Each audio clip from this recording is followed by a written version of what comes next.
The morning Walter Bailey rode into Redemption Creek with a black stallion on a lead rope, and a reputation that preceded him like smoke before a fire. Every man in town stopped what he was doing and stared, because that horse had already broken 4 men's ribs, 2 men's wrists, and 1 man's pride beyond repair. The stallion was something out of a fever dream.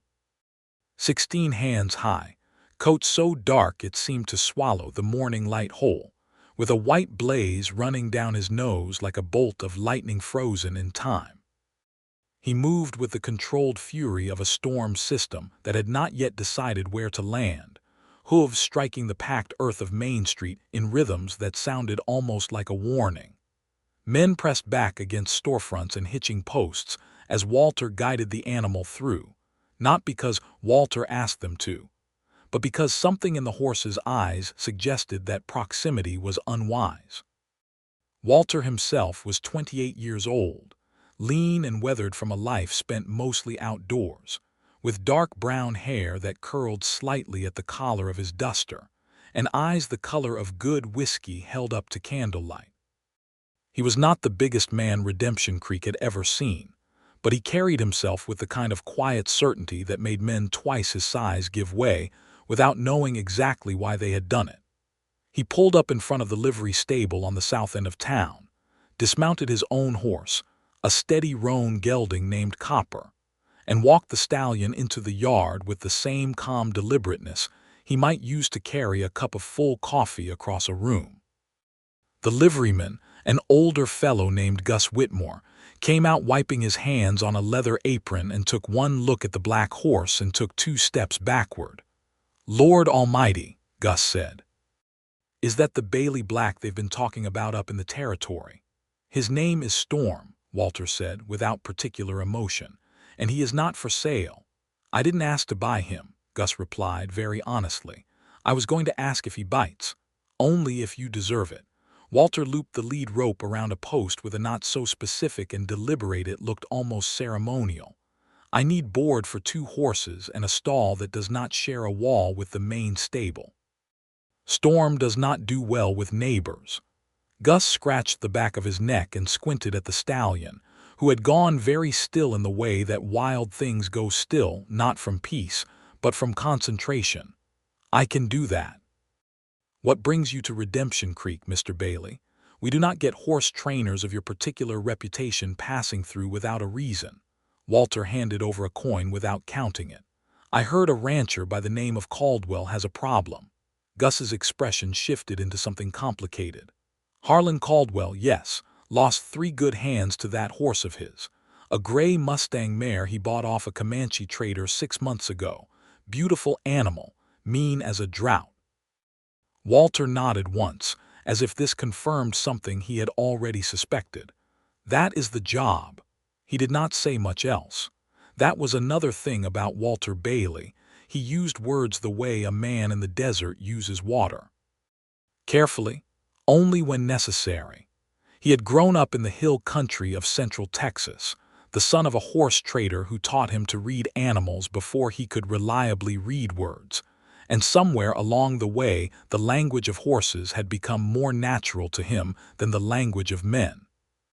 He settled Storm in the far corner stall, spent 20 minutes just standing with the animal in the close, warm dark of the stable, not touching, not talking, just being present in that particular way he had. Then he went to find himself a room at the boarding house. The boarding house in Redemption Creek was run by a widow named Mrs.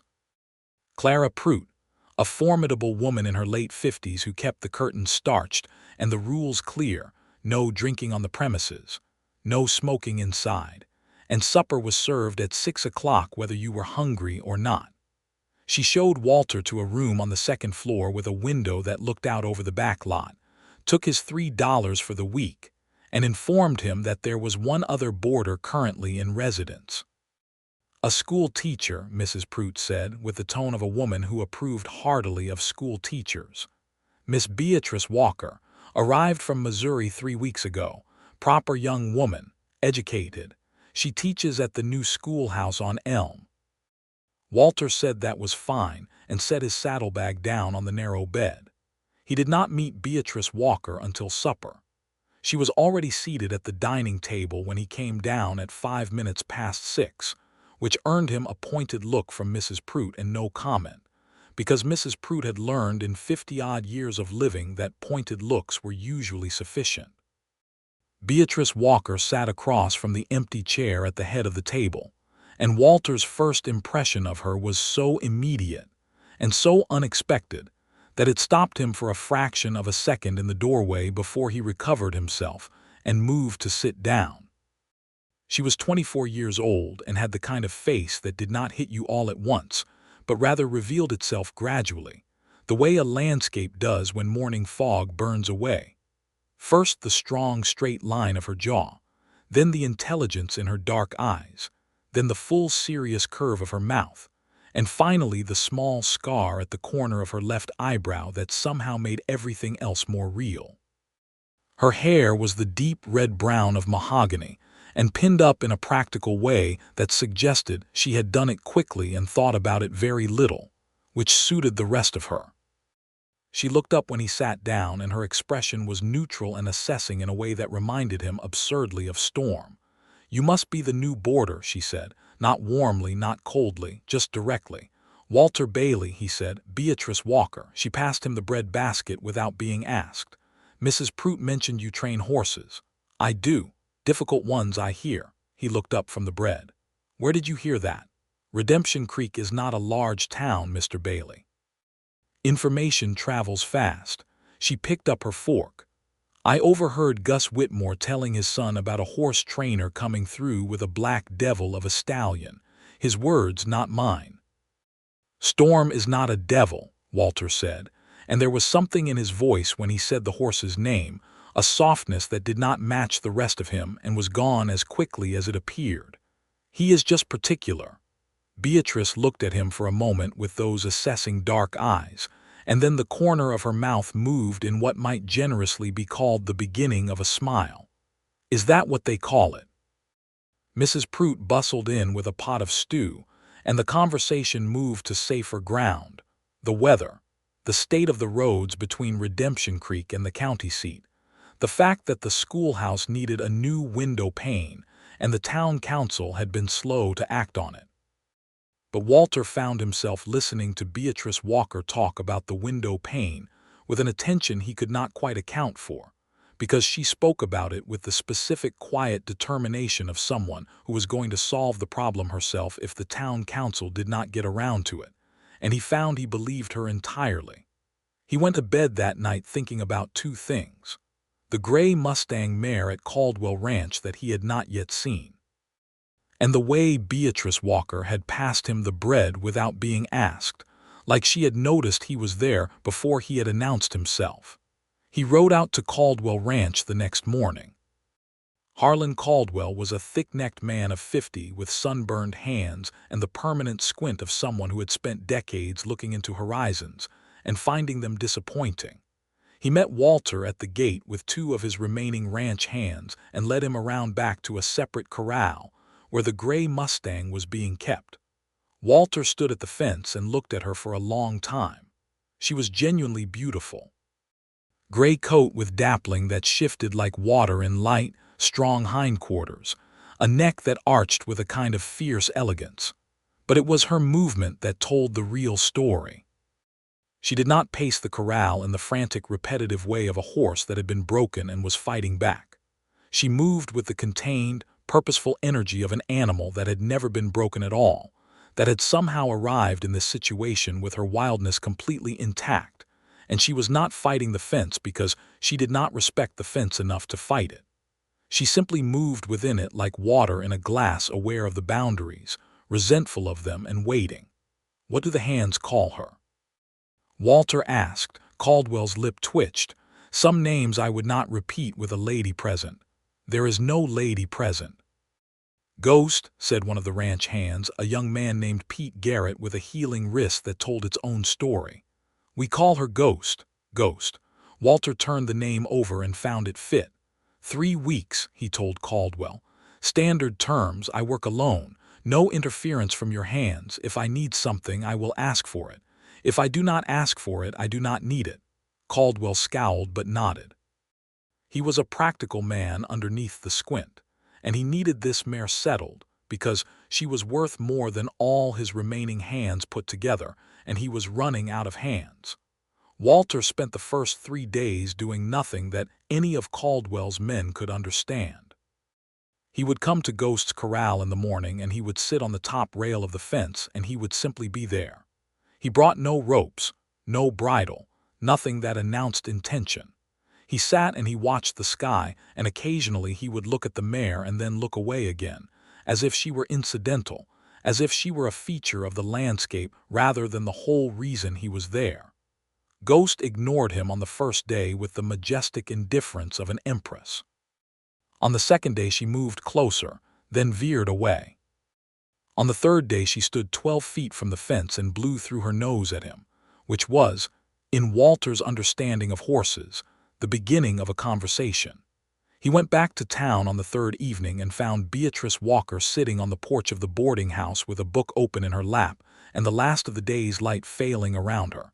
And he sat down in the other porch chair without an invitation, and she did not make him feel that one was required. "How is the horse?" she asked without looking up from her book. He considered being surprised that she knew where he had been all day, then decided against it. "Complicated," he said. She looked up then. "What makes a horse like that, afraid of everything?" "She is not afraid of everything," he said. "She is afraid of people. There is a difference. It means something happened." He looked out at the street where a wagon was rolling by in the settling dust. Fear that specific usually has a specific cause.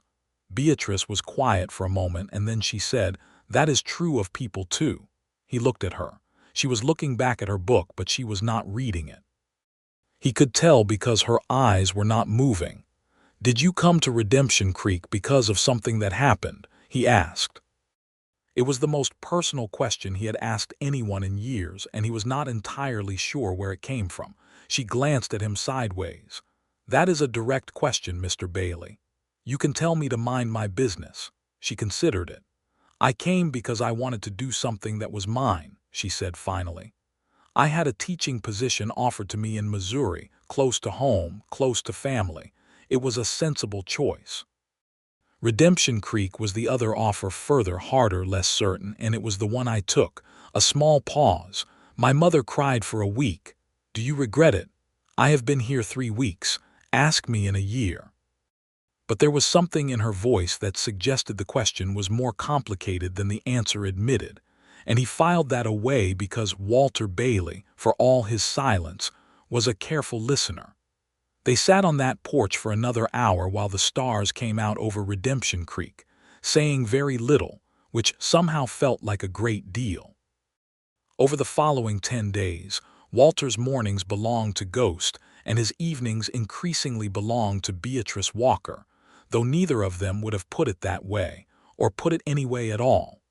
It happened naturally, the way rivers happen, not through decision but through geography. He would come back to the boarding house, and she would be somewhere, the porch, the parlor, the dining table, and he would gravitate to wherever she was with the unthinking certainty of a compass finding north. She was teaching him things without meaning to.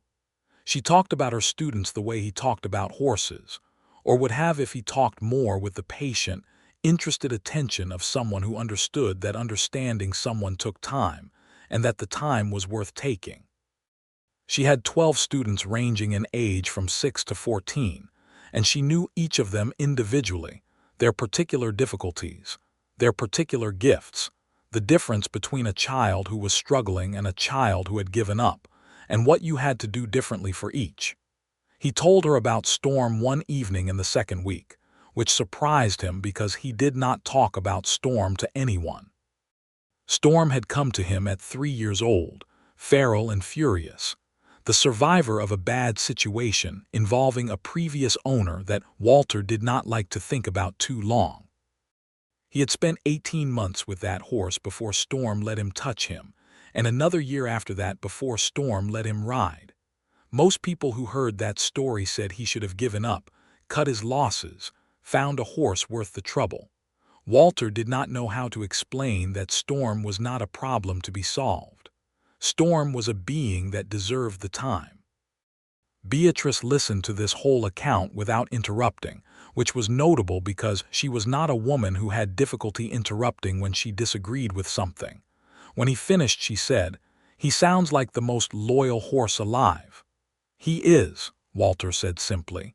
"Because you gave him time," she said. "Because I gave him a reason to trust." She looked at him for a long moment. The lamplight in the boarding house parlor was warm and yellow, and it caught the edges of her hair. "I think you might be a better teacher than you know, Mr. Bailey." He looked down at his hands. "I do not feel like a teacher." "What do you feel like?" The question sat in the air between them with a particular weight. He looked up and met her eyes, and something moved through the room that was not the draft from the window. "Someone trying to figure out what is worth the time," he said. Her expression shifted in a way he could not fully read, and for the rest of the evening they were both a little more careful with each other, the way you are careful with something that has just revealed itself to be fragile and precious at the same time. Ghost was coming along. By the end of the second week, she would approach the fence when Walter arrived, close enough that he could see the details of her face, the dark, intelligent eyes, the faint scars on her left shoulder that told a story he had suspected and now confirmed. Someone had used a rope on her, badly, repeatedly. She had been caught and caught again and fought again, until she had decided that fighting alone was not enough, and that distance was the only protection available to her. The scar tissue under her coat spoke of a fear that had been burned into her before she had language for it. Walter understood this in the way he understood most things about horses, not intellectually, but in his body, in the patient stillness of his presence. He did not rush her. He brought a handful of grain on the 14th day and set it on the fence post and moved away and waited, and she took 35 minutes to decide to come get it, and when she did, she ate it with one eye on him the entire time, ready to run. He let her run if she needed to. He was always there when she came back. On the 18th day, Ghost let him touch the flat of his palm to her nose. He stood very still when it happened, controlling the surge of emotion that rose in him, keeping his breathing steady, because horses read breath the way some people read faces, and he did not want to frighten her with his own feeling. But underneath the stillness, something enormous moved through him. This was why he did what he did. This moment when a frightened animal chose, of its own will, to close the distance between itself and a human being. There was nothing in the world like it. That evening he told Beatrice. He did not usually report his progress to anyone, but she was in the kitchen helping Mrs. Prout with the washing up when he came in, sleeves rolled to her elbows and a dish towel over her shoulder, and she looked at him and said, "Something good happened." It was not a question. "She let me touch her," he said. Beatrice's face opened into a smile then, a real one, not the careful partial smile she deployed most of the time, and it was so genuinely radiant that he had to work to keep his expression from doing something embarrassing. "Oh, that is wonderful," she said, and she meant it fully, without performance, and the warmth of it hit him somewhere in the chest. "It is a beginning," he said, which was what he always told himself, but watching Beatrice Walker smile about his horse's small, brave decision, he thought that beginnings were very good things. It was the following Sunday when the trouble started. Redemption Creek held its weekly service in the white church at the north end of town, and Walter attended because Mrs. Prout required it of her boarders, and because he did not see the point in fighting things that cost him nothing.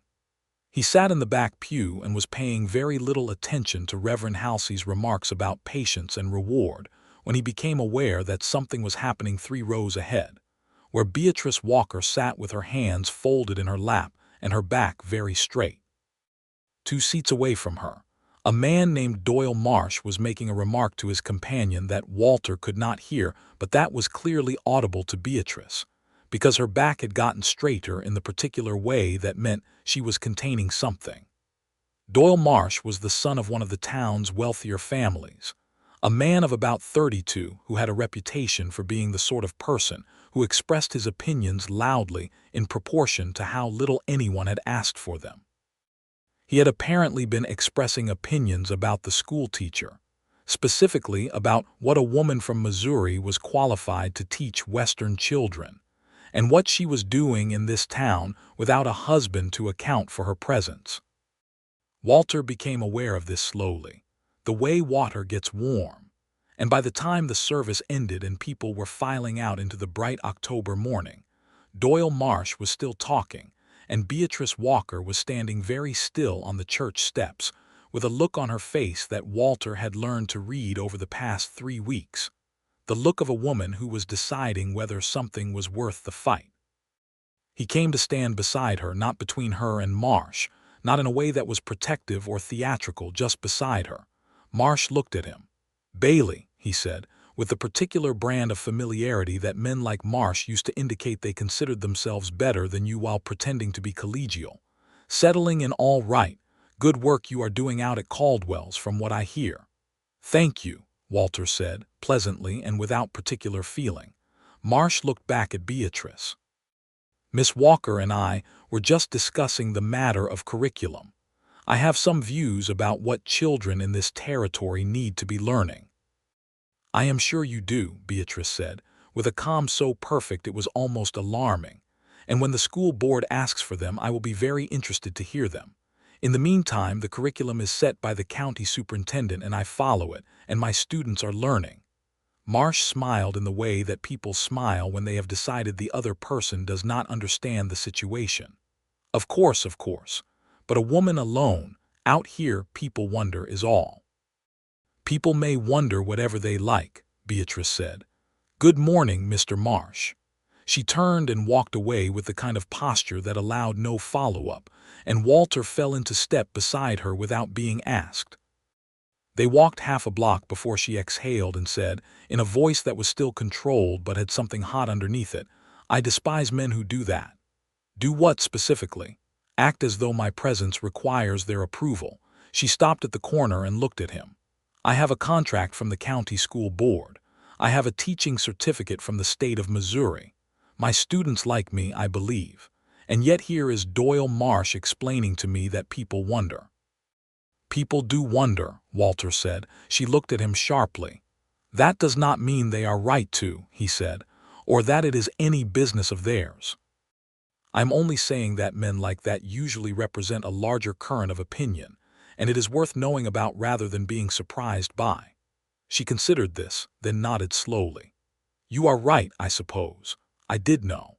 I came to a frontier town alone, and I am a young woman and I have no husband and I have opinions, which apparently remains remarkable to a significant portion of the population even in 1882.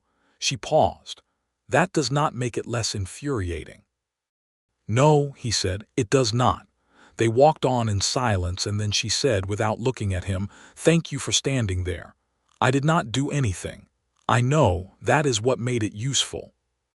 The week that followed was the third and final week of Walter's contracted time at Caldwell Ranch, and it was the week that everything with Ghost shifted from possibility to something real. He had been working with her daily now, in sessions that lasted 2 and 3 hours, moving through a progression so gradual it was almost invisible first touch. Then the halter, which took 3 days to introduce properly, each piece of it a separate conversation. Then leading. Then the saddle blanket, which Ghost rejected twice before accepting with a long shaking breath that suggested she had decided to extend a provisional and revocable trust. The saddle itself was a separate chapter. He did not rush it. He set it on the fence rail and let her investigate it for 2 days before he brought it anywhere near her back, and when he finally did, he set it on and took it off again so many times that Caldwell's remaining hands, watching from the bunkhouse window, said among themselves that they had never seen a man work so hard to accomplish so little. But Walter was not accomplishing little. He was building something load-bearing from the ground up, and he knew that the difference between a horse that was broken and a horse that was trained was the difference between a wall and a foundation. One looked more impressive, and the other lasted. By the 20th day, Ghost wore the saddle without trembling. By the 22nd, Walter could put weight on the stirrup and she would stand. By the 23rd, he was on her back. She did not throw him. She stood very still for the longest 10 seconds of Walter's professional life, and then she walked, slow and deliberate, in a wide circle, and he sat her with the absolute absence of demand. No leg, no rein, nothing, just the weight of him, which he had made familiar enough that she could tolerate it. And when she stopped of her own accord and turned her head to look back at him with one intelligent dark eye, he felt it again, that enormous wordless thing, and kept his breathing steady against the tide of it. He rode her for 20 minutes that day. At the end of it, Caldwell came out of the house with his hat in his hand and stood looking at his gray mare with an expression that Walter generously interpreted as gratitude. "I did not believe you could do it," Caldwell said. "I know," Walter said. "What's the secret?"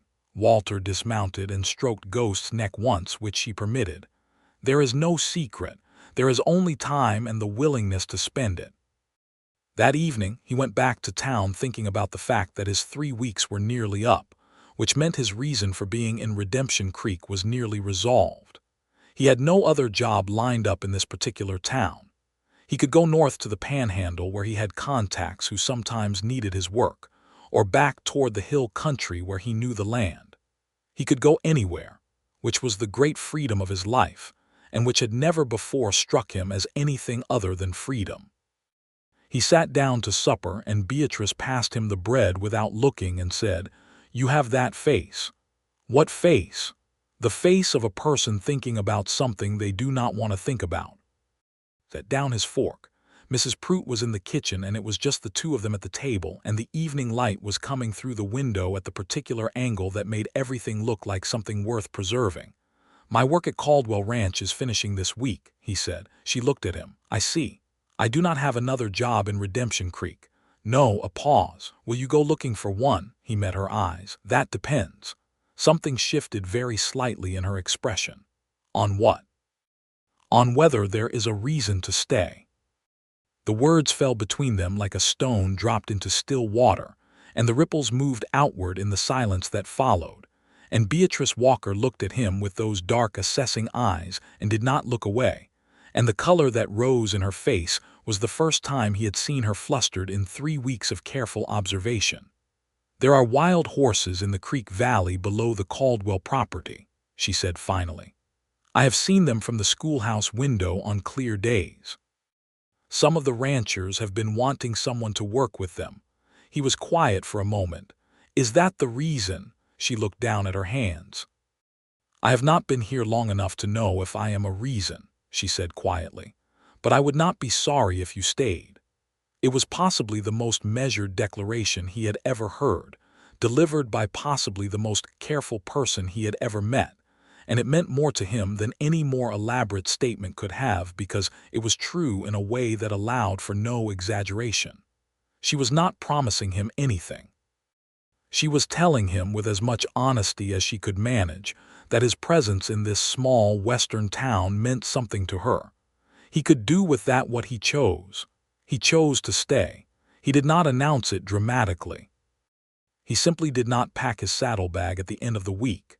He wrote to 2 ranchers who had previously inquired about his services, and by the following Monday he had another commitment. A family named Ray's who ran a cattle operation 8 miles south of town and had a string of young horses they needed started properly. The work would keep him in Redemption Creek for another 2 months at least. He told Beatrice over breakfast. She looked at him for a moment and then said, "Good," in a voice that was very quiet and very certain, and went back to her eggs. The weeks that followed were the happiest he could remember, and they were also the most bewildering, because Walter Bailey did not have much experience with happiness of this particular variety, the kind that did not depend on a horse doing something remarkable or a problem being solved, but simply on the proximity of another person and the strange, uncomplicated joy of knowing where they were. He brought her wildflowers once, badly arranged, handed over at the breakfast table with a complete absence of ceremony that made it more touching rather than less.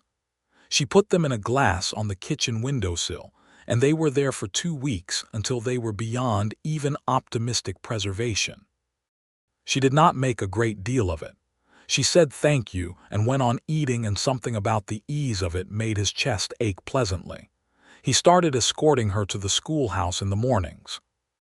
Not because she had asked him to or because she needed it. She was perfectly capable of walking 2 blocks alone, but because he was often heading out of town in that direction anyway on his way to the Ray's place, and it was the same road, and they both walked at approximately the same pace, and there did not seem to be any rational argument against it. She did not point out that the schoolhouse was on Elm and the Ray's property road turned off on Mill Street, which was 1 block prior. He did not point it out either. She told him about her family during these mornings. Her father had died when she was 16, a man she described with a mixture of grief and complicated love, a man who had been warm and bright and had wanted very much for his daughter to have an education, and then, when she actually pursued one with serious intent, had not quite known what to do with the result.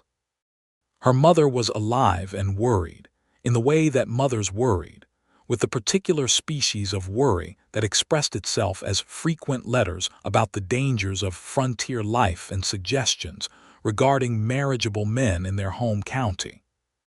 Walter listened to all of this and offered nothing in return unless she asked, which was different from most people she had known. She told him one morning, most people exchange stories the way they exchanged pleasantries, reflexively, trading equivalent weights of confidence for confidence. Walter did not do that. He listened to her entirely, and then he held what she had said with what seemed like actual care, and the effect of this, of being fully heard, was something she had not known she was missing until she had it. He did tell her about his own family eventually, on a cold November morning when their breath made small clouds in the air, and the cottonwoods along the creek road had gone gold and papery. His father had died when he was 22, a horse accident, which had the particular irony of being the kind of thing his father had spent a lifetime helping other men avoid. His mother had remarried and moved to Dallas, and he visited when he could, which was not often enough. He had a younger brother named Sam who drove wagons for a freight company in San Antonio and wrote letters that were full of spelling errors and genuine warmth in approximately equal measure. "You miss them," Beatrice said. "I do," he said, "but this life does not leave much room for settling." A pause. It did not anyway. She glanced at him sideways and he looked straight ahead, and both of them did not say anything else, but the sentence hung in the cold air between them with its past tense burning like a lantern. It was a Saturday afternoon in late November when Beatrice Walker first saw Storm. She had come to the livery to arrange for a horse and buggy to take some supplies out to a family named Alvarez, whose children attended her school. The Alvarez family lived 4 miles out, and the father had broken his leg, and the mother was managing with a newborn and 3 other children and a depleted winter pantry. And Beatrice had organized a collection from several of the town's families and intended to deliver it herself, which was the kind of thing she simply did without making it anyone else's project. She was talking to Gus Whitmore about the buggy when Storm came to the door of his stall and regarded her. She stopped mid-sentence. The stallion was looking at her with those dark, measuring eyes, ears forward, body still, and something about his expression, if you could call it that, was different from the way he looked at everyone else Beatrice had ever seen him regard, which was mostly through the boards of his stall with no particular invitation toward approach. "He is quiet today," Gus said, watching the horse with the wariness of a man who had been pinned against a wall once and learned from the experience. "He is beautiful," Beatrice said softly. She took 1 step toward him. Gus made a small sound of protest that died when Storm did not move. She took another step. The horse's ears tracked her. She stopped about 4 feet from the stall door and just looked at him, and he looked back, and between them something passed that she could not name, a recognition, maybe, or the sense of something recognized. She did not touch him. She simply stood and looked, and then she said very quietly, "Hello there." Storm breathed out through his nose. 1 long, slow breath. She came back the next day just to look, and the day after that. She brought a piece of carrot on the third day and held it out flat on her palm through the stall boards, and Storm looked at it for a long time before he took it, delicately, and the soft, warm breath of his muzzle on her palm made her laugh a little, surprised. And the sound of her laugh was something Storm appeared to find acceptable because he did not step back. She had not told Walter any of this. He found out on a Monday morning when he came to the livery to check on Storm, and Gus said, with a look of barely contained amazement, "Your horse has been taking carrots from the schoolteacher." Walter stopped. "Storm has. 3 days in a row. She comes by after school and just talks to him. He has not pinned his ears once." Walter stood very still for a moment, then walked to Storm's stall. The stallion came to the door when he heard Walter's step, which was usual, and Walter stroked his neck and looked into the horse's eyes and found something he had not seen there with any other human besides himself, a settled quality and openness. "You sly thing," he said quietly to the horse, and went to find Beatrice Walker. He found her at the schoolhouse, as school had just let out and the last of her students were filing into the afternoon. She was erasing the chalk board when he appeared in the doorway, and she turned and saw his expression and went slightly pink. "Gus told you," she said. "He told me that Storm has been taking carrots from you. I hope that is all right. I did not want to ask you because I was not certain you would allow it, and I was fairly sure he did not mind." Walter crossed the room slowly and sat down in the nearest student desk, which was both too small for him and somehow perfectly suited to the absurdity of what he was feeling. "You were not certain I would allow it," he repeated. "Well." She turned back to the chalkboard, though it was already clean. "You are very particular about who approaches him." "I am," he said, "because he is particular. He does not like people as a rule." "I know. He likes you." She turned around then, and there was something in her face that was not quite sure what to do with itself. "He is a very good horse," she said, "when you talk to him properly." Walter looked at her across the small classroom with its tall windows and the smell of chalk and cedar, and the last of the afternoon light coming through golden and slant, and he thought with sudden and complete clarity that he was in a great deal of trouble, the best kind, the kind that rearranged everything without asking permission. "Would you like to meet him properly?" he said. "Not through the stall door, properly." Her eyes went wide just slightly. "You would let me?" "He would let you," Walter said. "That is the distinction." The next afternoon, Walter brought Beatrice to the livery after school, and Gus made himself scarce with the practiced invisibility of a man who understood that something was happening that did not require a witness. Walter led Storm out into the yard on a loose lead, not the halter-end drag that he used for most horses, just a soft rope worn like a necklace, because Storm understood that this was a conversation and not a command, and they stood in the late November sunlight, man and horse and woman. Beatrice stood about 10 feet back, as Walter had told her, and let Storm see her. The stallion's ears went forward. He looked at her with those dark eyes, the head slightly lowered, reading her in the way he read everything, total, patient, without judgment. Walter said nothing.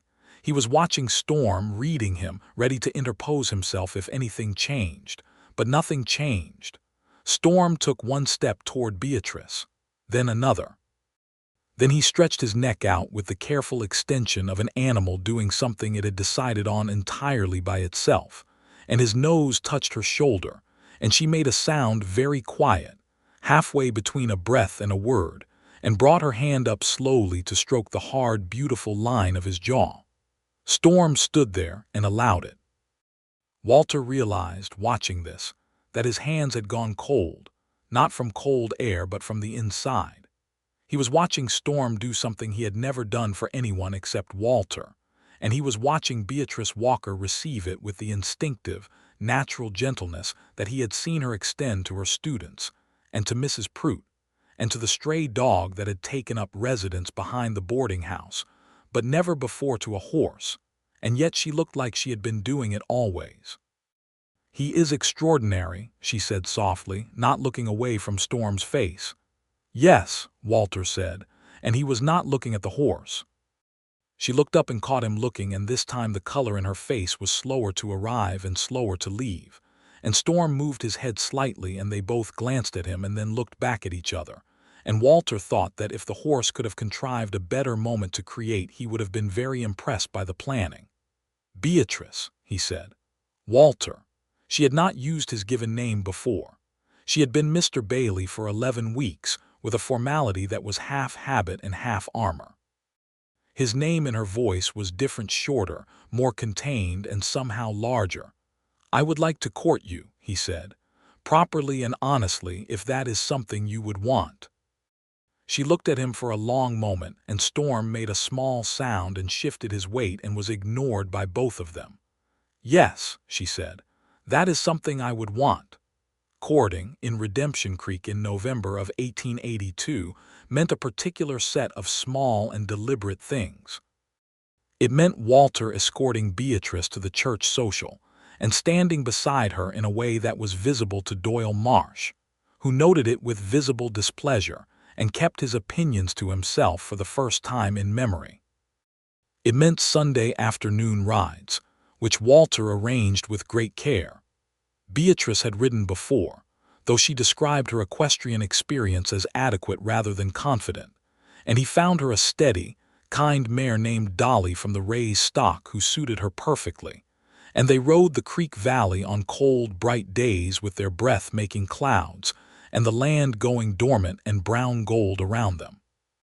It meant evenings on the boarding house porch even when it was too cold for the porch, because they had established the habit early and neither of them wanted to give it up, so they sat bundled in coats with cups of hot coffee that Mrs. Prout brought out with an expression of studied neutrality that barely concealed her profound satisfaction. It meant talking and listening, and the slow accumulation of understanding that happens when two people are paying genuine attention to each other over time. He told her things he had not told anyone, that he was sometimes lonely in a way that was difficult to place because his life by design was solitary, and it was not supposed to feel like a loss. That he had almost settled once before, with a woman in San Marcos 3 years ago, and it had ended because she had wanted him to stop working with difficult horses and take a job managing a ranch supply store, and he had chosen the horses, and he was mostly at peace with that choice, and sometimes on long rides he was not. She told him things she had not told anyone. That she had almost stayed in Missouri, had been within a day of signing the closer contract, and that she was not entirely certain even now what had made her choose the harder road. That she had a temper she was careful with, that flared hot and low like banked coals when people treated her as if her intelligence was something to be managed rather than engaged. That she was afraid of the dark in a way she considered entirely irrational and deeply inconvenient, and had never once mentioned to her mother because her mother would have used it. "What do you do?" he asked, "when it gets dark and you are afraid?" "I light every lamp in the room," she said. "Mrs. Prout thinks I am very wasteful with lamp oil. Are you afraid now?" It was a clear December night, cold enough to see stars that would not be visible in softer weather, and the porch was lit only by the parlor light coming through the window. She considered. "No," she said, "not tonight." He looked at her. She was looking at the stars. "I think it might be because you are here," she said, matter-of-factly, as if this were an ordinary thing to say and not the most honest thing anyone had said to him in years. He reached over and took her hand, which was cold even through her glove, and held it, and she did not pull away but curled her fingers around his, and they sat there in the dark that did not frighten her until Mrs. Prout opened the front door and remarked pointedly that it was 9 o'clock. December brought a cold spell that shut most of the outdoor work down, and Walter found himself spending more time in town, which had never been his preference but which was, he discovered, not the hardship he would have predicted. He helped repair the fence behind the schoolhouse, which had been listing dangerously, and fixed the window pane that the town council had been slow about, which earned him such an expression from Beatrice that he thought about it for 3 days straight. He also spent time with Storm. He had been working with the stallion throughout his time in Redemption Creek, continuing the long, slow work of socialization that would never fully erase what had happened to him, but could build enough trust to compensate for it. Storm was learning to tolerate other horses in the adjacent corral, which was progress of the slow, grinding variety. He was learning to stand for the farrier, which had taken 4 sessions and a degree of patience from the farrier, a stoic man named Abel who charged double for difficult horses and earned every cent that Walter deeply respected. And Storm had decided, entirely on his own terms, that Beatrice Walker was permitted, more than permitted. She had begun coming to the livery 3 evenings a week, and Storm would hear her step, he recognized it, which Walter found remarkable, and come to the front of his stall before she appeared. She had started bringing him pieces of apple along with the carrots, and he had strong opinions about the apple, always eating it first. Walter watched the 2 of them together with something he recognized eventually as tenderness, which was an unusual thing for him to feel about his horse and a woman in the same moment, though not perhaps as strange as it should have been. It was in January, during a stretch of clear, cold days, that Walter proposed that Beatrice try riding Storm. He had been thinking about it for several weeks, turning it over with the same care he brought to all his decisions about the horse. Storm was not ready to be ridden by strangers. He might never be. But Beatrice was not a stranger. She was, in Storm's apparently considerable estimation, a member of whatever small trusted circle the horse had constructed, and she had a natural quietness on horseback that Walter had observed on their Sunday rides, and that Ghost herself had seemed to approve of on the one occasion Beatrice had visited Caldwell Ranch and Ghost had come to the fence to investigate her. "I want to suggest something," he told her, one January morning over breakfast with Mrs. Prout conspicuously and loudly doing something with dishes in the kitchen. "And I want you to say no if it does not feel right to you." She set down her coffee. "Now I'm very curious." He told her what he was thinking. He laid it out carefully, what Storm's history was, what the work of the past months had built, what he believed was true about her particular quality with animals, and what he thought Storm might be willing to do. He was honest about the risk, which was real. Storm was not a finished horse. He was a horse in progress, and progress was not linear. Beatrice listened to all of it, and when he was done she said, "Are you asking me because you think he would let me, or because you want to know if he would let me?" He looked at her. "Both." She was quiet for a moment. "All right," she said. They went to the livery on a Saturday afternoon when the weather had cleared into a cold, brilliant blue, and Walter brought Storm out into the yard and worked with him for 20 minutes on the ground first, establishing the quality of the day, reading the horse's mood. Storm was alert but settled, which was his version of good. He tracked Beatrice with his ears as she stood at the fence and watched, and once he turned his head all the way toward her and made a low sound that Walter had never heard him make toward anyone, a sort of rumbling inquiry, as if asking whether she was ready. Walter looked at Beatrice. She was watching Storm with those steady dark eyes, and her expression was serious and open, and she said, "I am ready." He brought the mounting block over, talking to Storm the whole while in the low, even tone the horse knew well, and helped Beatrice up and settled her in the saddle, and Storm stood absolutely still under her, ears back and then forward, feeling the new weight, making the calculation. "Easy," Walter said to both of them. Beatrice sat very still. She had good instincts. She did not grip with her legs or tighten the reins. She simply sat there and let the horse feel her the way Walter had told her, the way Storm had shown her in the weeks of their acquaintance what he needed from people who approached him. Storm took a step, then another. Then he walked in a wide, slow circle around the livery yard, with Beatrice on his back and Walter walking beside them at a careful distance, and the afternoon light lay gold across the packed earth, and the horse moved with a power and grace that was visible even at a walk, that carried weight and history, and the enormous length of everything Walter had put into him, and Beatrice Walker sat his back like she belonged there.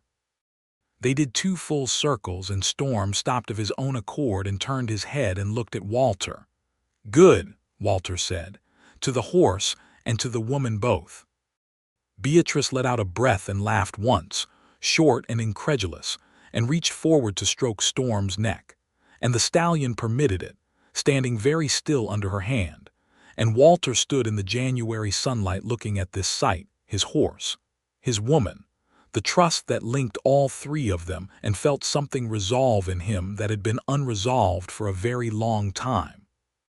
That evening, walking back from the livery with Storm put away and both of them still carrying the particular high quiet of the afternoon, Walter stopped at the gate of the boarding house and turned to face Beatrice and said, with the directness that was the only way he knew how to say important things, "I love you." She looked at him in the failing winter light, and her face went through a rapid and beautiful sequence of expressions: surprise, and something searching, and then something that settled into a warmth so certain it looked like recognition. "I love you too," she said, simply, directly, the way she did everything. "I have for some time." "How long?" She thought about it honestly, which was something he could always count on from her. "Since you told me about Storm, in the parlor that evening. The way you talked about him, what you gave him, why it mattered." She paused. "I thought this is a man who understands that things worth having require time. I found that very attractive." He laughed, which was still slightly unusual for him, but she had been increasing the frequency. "That is not a very romantic reason." "It is the truest one," she said. "I have other, more romantic reasons. Would you like to hear them?" "Very much." She took one step closer to him, and the lamplight from the parlor window caught the edges of her hair, and she said, "You always pass me the salt before I ask. You remembered that I do not take sugar in my coffee after I mentioned it once. You fixed the school window without being asked, and without making it a point of pride. You listened to me talk about my students for an hour about a spelling test, and asked a thoughtful question at the end." She was close enough now that he could see the gold in her dark eyes. "And you let me ride your horse." "He let you ride him," Walter said softly. "Because of you," she said. He kissed her then, which was the only appropriate response, and it was cold enough that their breath was warm between them. And Mrs. Prout, who was passing the parlor window at that precise moment, subsequently had opinions that she shared with no one for a record-breaking 3 days. The following months moved with the particular swift clarity of a life that has found its right shape. Walter proposed marriage in March, on a Sunday morning on the creek road, with the cottonwoods beginning to bud and Ghost moving through the distant pasture below the Caldwell property, the gray mare now so far from what she had been that she was almost unrecognizable as the same animal, settled, responsive, still proud but no longer afraid. He did not make a great occasion of it. He stopped walking and turned to Beatrice and said, "I would like you to marry me. I believe we would be good to each other, and I know I love you, and I would like the rest of my life to be this. Whatever this is, mornings and horses, and you being smarter than me about most things." She was quiet for a very long moment, long enough that he became aware of his own heartbeat. "Yes," she said, and then, because she was Beatrice Walker, she added, "For what it is worth, I do not think I am smarter than you about most things. I think we are differently intelligent, which is something different entirely." "Will you tell that to my wife?" She looked at him. He was smiling. "All right," she said, and smiled back. "Yes."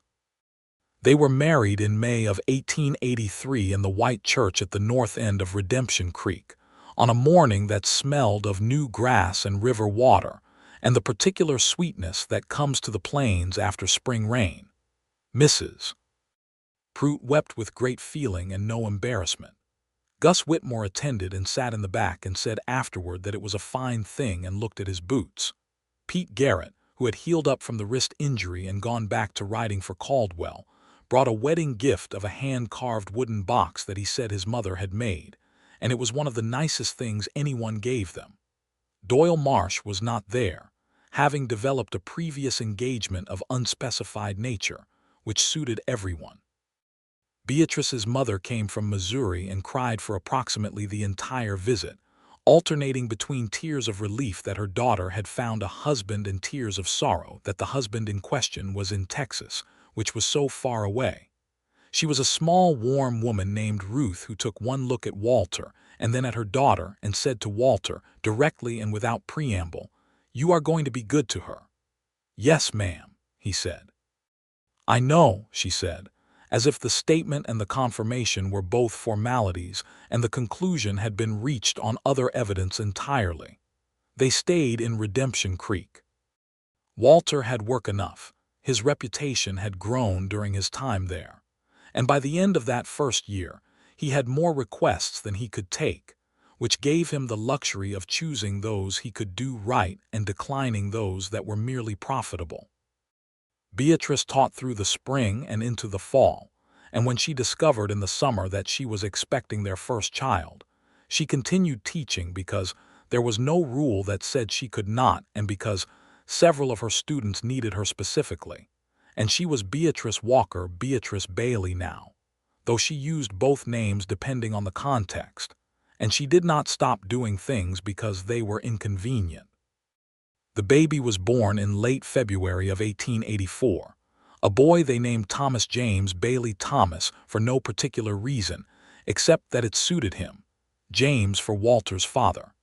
He was born in the early hours of a Sunday morning with the assistance of the town's doctor and Mrs. Prout, who proved excellent under pressure, and who held Thomas for the first hour of his life with the expression of a woman who had just been given something she had not known she was waiting for. Walter held his son and sat very still beside Beatrice's bed in the way he sat with horses, with the total concentrated presence that was his particular quality, and looked at this small, demanding new person with a feeling so large it seemed to fill the room. "He is very loud," Beatrice said, from the pillow, exhausted and radiant and very direct as always. "He is," Walter agreed. "He has your hands," she said. "He has your temper. He is 10 hours old." "I can tell already," Walter said, and she laughed despite herself, which made Thomas stop crying for a moment as if surprised, and they both looked at him, and this was the moment that opened onto the rest of it. Thomas grew. He was a bright, busy child who walked early and talked constantly, and had firm opinions about things by the time he was 2. Opinions he expressed without hesitation, which his mother noted with recognition, and his father watched with the quiet delight of someone watching something he loves reproduce itself in a new form. Storm had been settled for years by the time Thomas was old enough to be brought to the livery, and the old stallion older now, with some gray beginning around his muzzle that made him look distinguished rather than aged, regarded the small boy with the same careful assessment he brought to everything, and then, with the deliberateness that characterized all of Storm's decisions, lowered his head and allowed Thomas's small, uncertain hand to be placed by Beatrice on the wide, dark plane of his nose. Thomas said very seriously, "Big horse." "Yes," Beatrice said. "Nice big horse." Storm breathed out through his nose, warm and slow. "Yes," she said, "a very nice big horse." Walter, standing in the stable doorway with the morning coming in gold and slant behind him, watched this and thought that some things resolve not with a single moment, but with an accumulation of small moments, each one both sufficient and a preparation for the next, and that this was perhaps the truest thing he knew about anything. Horses, people, love, all of it. Ghost, by this time, was one of the best working horses on the Caldwell ranch, and Harlan Caldwell, who had the personal warmth of a fence post, but was not a dishonest man, credited Walter publicly whenever the subject came up, which it did with some regularity because Ghost was remarkable enough that people noticed her. She had become a kind of story in the valley, the horse nobody could ride, the horse that had been turned around, and sometimes riders came from other places specifically to see her, and Caldwell would bring her out with the pride of a man showing off something he barely understood but fully appreciated. Walter let the story be. He did not feel the need to explain it to people who would not understand it, which was most people. He understood it, and Beatrice understood it, and occasionally Pete Garrett understood it in the way of a man who had been there, and had the healed wrist to prove it. Their second child came in 1886, a daughter this time, whom they named Clara after Mrs. Prout, which made the older woman cry with a force that required 3 handkerchiefs and a sit-down. Clara Bailey came into the world with Beatrice's dark eyes and Walter's silence, which was the combination most likely to cause significant trouble in later years, but that was a future problem. She was, in the immediate term, a round and peaceful baby who slept with the commitment of someone who had made a serious decision about it. Mrs. Prout, who had been widowed young and childless through no choice of her own, became in those years something between a grandmother and a particularly useful institution. She fed the Baileys Sunday dinner every week without fail, amended the boarding house rules to allow children on the premises with the specific exceptions of feeding scraps to the cats under the porch and running in the upstairs hall, and had opinions about the raising of both Thomas and Clara that she expressed freely, and which Beatrice and Walter listened to with the genuine respect, due to a person who was almost always right about practical matters.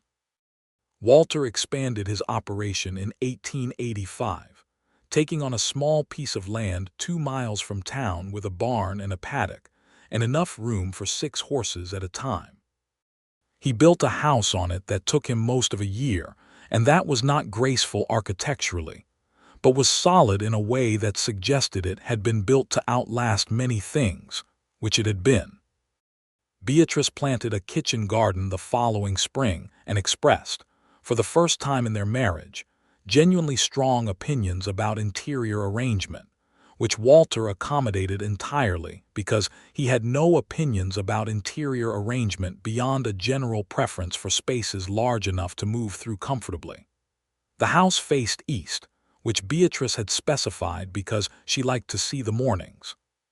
Storm retired from everything except being Storm in his 9th year, which Walter calculated made him somewhere around 12 old for a horse that had lived the early life Storm had lived, and yet he moved with a looseness that suggested he was not done.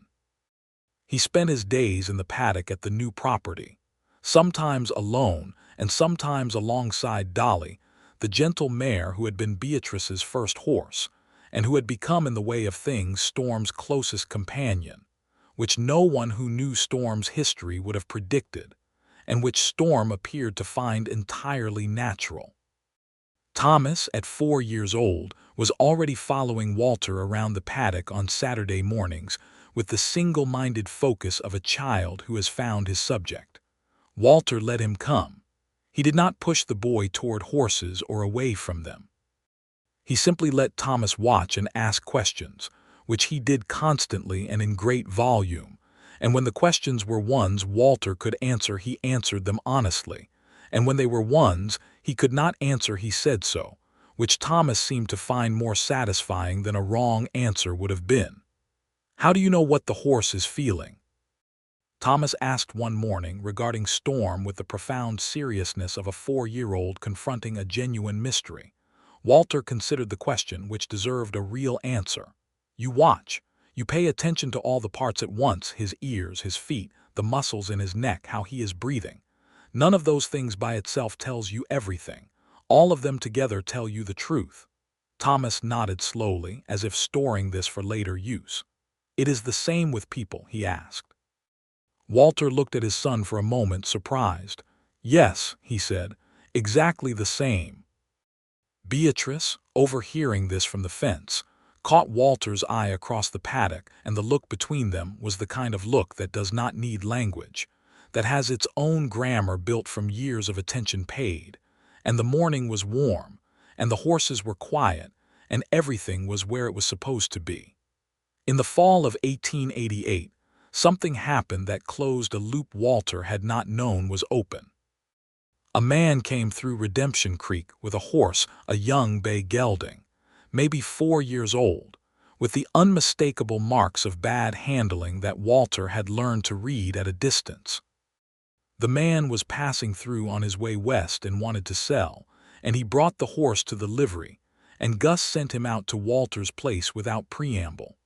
Walter bought the horse for a fair price that the man, who had expected to negotiate, seemed surprised by. He turned the bay out into the far paddock and spent 3 days doing nothing but watching him, and then another week of the slow, patient groundwork. And the horse who had never been gentle and did not know yet that he could be began the same long journey that Storm had made, that Ghost had made, that all of them made when someone gave them enough time and the right reasons. He was working with this horse, a Tuesday evening in October with the weather just beginning to turn.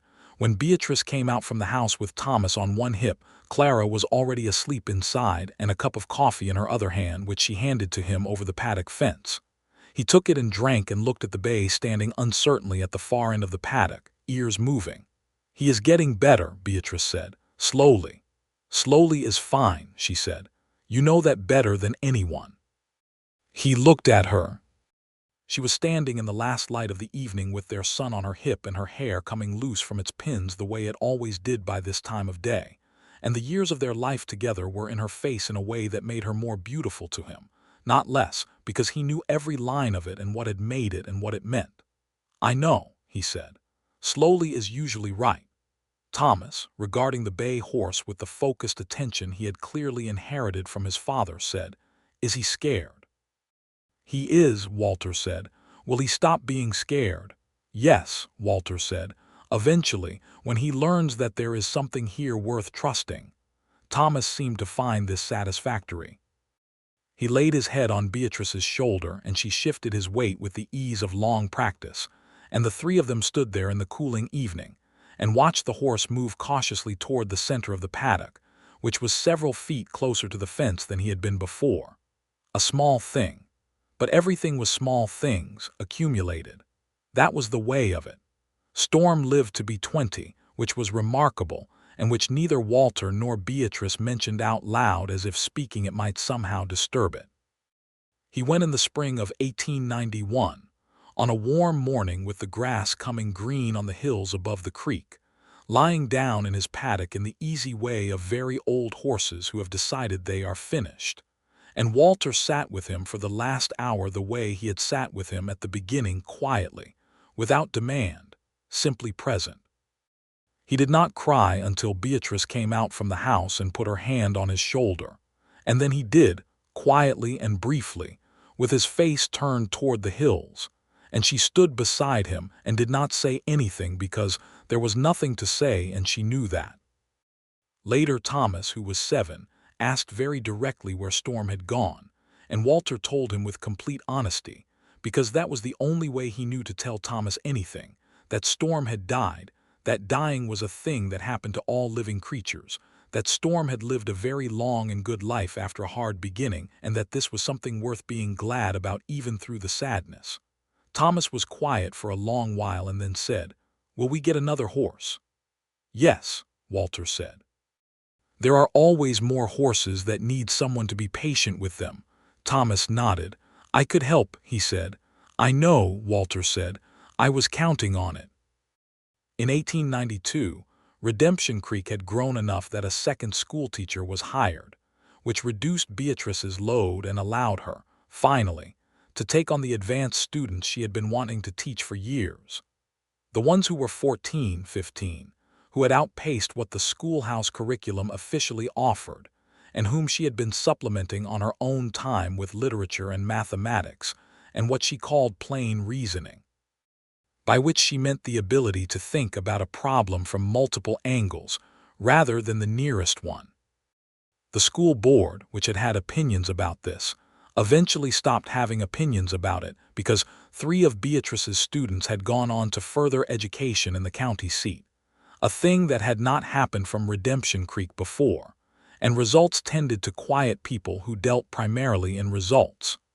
Doyle Marsh had moved to the county seat some years before, which improved the general atmosphere of Redemption Creek by a measurable degree.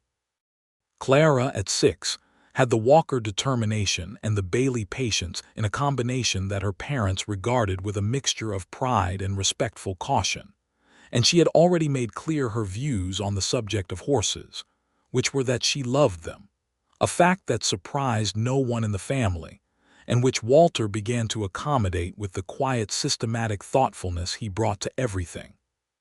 He found her a small, steady pony named Button that autumn, a gray who had the temperament of a well-organized library, and he began teaching Clara the way he taught everything starting at the beginning, nothing assumed, all the time in the world. Thomas, who was 8, was past the pony stage and working with a young quarter horse that Walter had started the previous year, and that had developed into a lively, willing animal with no particular problems beyond an excess of energy, which was not a problem Walter considered serious. On Saturday mornings, the two of them worked horses side by side in the paddock, father and son, with Storm's paddock now occupied by a new horse who needed time, which was the way it always went, which was the way Walter preferred it. The years settled into the particular shape of a life that has been built carefully and lived in fully. The Bailey property became known in the valley, not famous, not the subject of legend, but known in the way that reliable and honest things are known, by word of mouth and repeated good experience. Men brought horses they had given up on, and Walter worked with them, and sometimes the horse came around entirely, and sometimes it came around partially, and very occasionally it did not come around at all, and Walter would tell the owner, directly and without apology, that this was the case, and he would not charge for the time spent on a horse he could not help. "How do you know when to stop?" Pete Garrett asked him once. Pete had stayed on at Caldwell Ranch and risen to foreman, and he still brought his employer's horses to Walter when they needed the kind of attention that went beyond what Pete himself could give them. "When the horse tells you," Walter said. Pete thought about this. "And they always tell you." "Always," Walter said, "if you are listening." Beatrice, at 40, was still teaching. She had declined an offer from the county superintendent to move to the seat and take a supervisory role, because she wanted the classroom, the daily particular work of it, the students who needed someone to see them. She had won that particular argument with herself over a long winter and come to the other side of it settled and certain. She had also, over the years, written 2 small books about teaching methodology in frontier schools, which were circulated through the county school system and read by people she would never meet, which she found quietly satisfying in a way she mentioned to Walter once and did not mention again, because one mention was sufficient. She was standing at the kitchen window on a January morning in 1896, watching Walter and Thomas, 14 now, nearly as tall as his father, working a young mare in the paddock, and she thought about the particular journey of the previous 13 years in the way you think about a journey once you are no longer in it, from a vantage point high enough to see the whole of it. She thought about a boarding house in 1882 and a man who passed the bread without ceremony. She thought about a black stallion in a stable door who had recognized something in her before she had recognized it herself. She thought about a Sunday morning in October when she had stood on church steps and been glad for the first time that someone was simply beside her. Clara appeared at her elbow, 6 years old and demanding in the way of children who have not yet learned that demands require justification. "Mama, I want to go ride Button." "After breakfast," Beatrice said, "but I am not very hungry." "Then you will be a little bit hungry while you ride Button, which will not kill you." Clara considered this with the systematic fairness of her father's mind and said, "All right," and went back to her oatmeal with no further negotiation, which was one of the things Beatrice appreciated most about her daughter's particular flavor of determination. It was resistant but not irrational, and it could be redirected if you gave it a good enough reason. She looked back out the window. Walter had stopped working the mare and was saying something to Thomas, and Thomas was nodding in the way he nodded when he was thinking hard about something, and the morning was cold and bright, and the Redemption Creek Valley spread out below the property in the particular January clarity that made everything look exact and permanent. This, she thought, this was why she had taken the harder road. Not because she had known, not because she had seen this specific life ahead of her, when she signed the contract in Missouri in the fall of 1882. but because the harder road had been the one that led somewhere she could not have imagined from where she was standing. And sometimes you had to trust that the distance was the point. She went outside to tell Walter that breakfast was ready, crossing the cold yard in her coat, her breath making clouds, and he turned when he heard the door and watched her come across the yard with the look he had had for her since the beginning, the particular look of a man who has found the thing he was paying attention to all along and is still surprised by it every time. "Breakfast," she said. "Thomas is almost done with this sequence," he said. "Thomas can finish the sequence after breakfast." Thomas looked up from the paddock fence. "She is right, Papa. The horse is not going anywhere."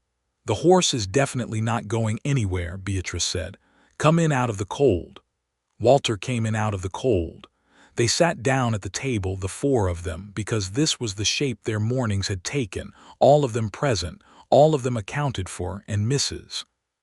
Prout, who had sold the boarding house 2 years ago, and moved into a small room at the back of the Bailey house on the general grounds that she was owed this by the universe, brought biscuits from the kitchen, and set them down and sat in her own chair with the air of a woman who has arranged things to her satisfaction, and intends to maintain the arrangement. Thomas told them about the mare's progress. Clara announced her plans for Button. Beatrice reported that she had a student who had just read his first full page without assistance, a thing he had believed impossible 3 months ago, and that she had known was only a matter of time. Walter listened to all of this with his particular quality of attention, and contributed at the appropriate moments, and drank his coffee, no sugar, which Beatrice had remembered after one mention, and which seemed, in the total accounting of things, to be about where they both had started. Later, when the children had gone out and Mrs. Prout was doing something definitive with the dishes, Walter and Beatrice stood on the porch in the January morning and looked out at the valley together, which was something they still did regularly, because old habits of the right kind are worth keeping. "Storm would have liked Thomas," Beatrice said. "He would have," Walter agreed. A pause. "He liked you first," he said. "Before any of this." She looked at him. "That is not quite accurate. You let me try." "He let you try," Walter said. "That is what I told you. I meant it." She leaned against him, which she did when they were alone and which he liked in the particular wordless way he liked all the things he liked best. "Yes," she said, "but you had to build the thing first. You had to make it possible for someone to be let in. That was your work." He put his arm around her. "We are both right," he said. "That happens occasionally," she said, and he laughed, and the cold morning air carried the sound of it out over the valley, and the horses moved in the paddock below, and the smoke from the chimney rose straight up into the clear blue sky, and everything was where it was supposed to be. The valley below Redemption Creek changed slowly over the following years, the way good things change, not by losing what they were but by becoming more fully what they were. More families came, the town expanded, a second church was built, then a doctor's office, then a proper general store that replaced the original one. The school grew and Beatrice trained 2 of her best former students to teach alongside her, which she considered one of the finest things she accomplished, because the point of good teaching was to produce more of it. Walter's reputation had by this time extended well beyond the valley. He trained horses for ranches across 3 counties and turned away as many requests as he accepted, not from arrogance but from the simple arithmetic of time. There was only so much of it, and he had learned long ago that the work done right was more valuable than the work done quickly. He had also, quietly and without announcement, begun sharing what he knew with Thomas in a systematic way that was not quite an apprenticeship, but that looked like one from the outside, because Thomas was 16 and had a gift that Walter recognized with the uncomplicated pleasure of seeing a thing continue beyond yourself. Clara, for her part, had decided that she was interested in horses and also in the mathematics of how they moved, which was her specific and somewhat unusual contribution to the family enterprise. By the time she was 10, she was sketching anatomical diagrams of equine movement in her school notebooks, with a focus that Beatrice recognized as familiar and did not discourage. There would be time to understand where it led. Mrs.